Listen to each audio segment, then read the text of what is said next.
The Hot Box is our nightly chat with newsmakers and opinion shapers. Tonight, one of the sharpest political minds around, the Oregonians, Jeff Mapes.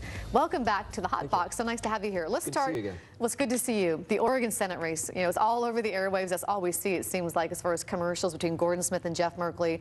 We reported yesterday Lisa Grove, the pollster, has Merkley up by 5 points. What's your take on the race? It is one of the closest races in the country. We have never had this expensive of a campaign in Oregon, more television advertising, and certainly anybody who's been watching the television set is certainly aware of that, than we've ever had in a race before. The money is just pouring in here like crazy.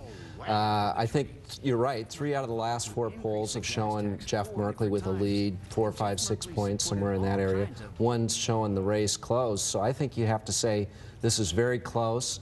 And this has got to be very, very worrisome to Gordon Smith. And we have a Constitution candidate, David Brownlow, in there. How is that going to affect the race? Who does he help? Who does he hurt? Well, that's a real good question. And there are some polls that show him getting as much as 7 or 8% of the vote. You would sort of naturally think a Constitution Party candidate, this is a party that is very far to the right generally, feels that government should have a very small role. 80 to 90% of government, federal government spending, should be gotten rid of. So you would think that that would naturally pose more of a problem for Gordon Smith. Now, there's some things. He's also a very staunch opponent of the Iraq War, wants to get out even quicker than anybody else. That might have perhaps some appeal to some folks on the left. He really, what's ironic about it is he's not running any sort of campaign. He's spending no money at all.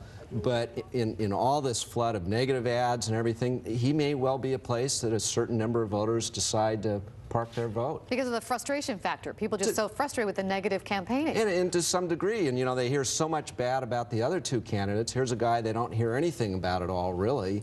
And he may feel a little bit like a safe vote for him. What do you think we're in for in the next 2 weeks? More negative campaigning, if that's possible? Can it get more negative? Yeah, and bear in mind, both the candidates now are running a fair number of positive ads. I mean, I think they realize that they're trying to work on their images as well. But bear in mind, they don't really control a lot of the messaging in this race because there is so much coming in from outside independent groups.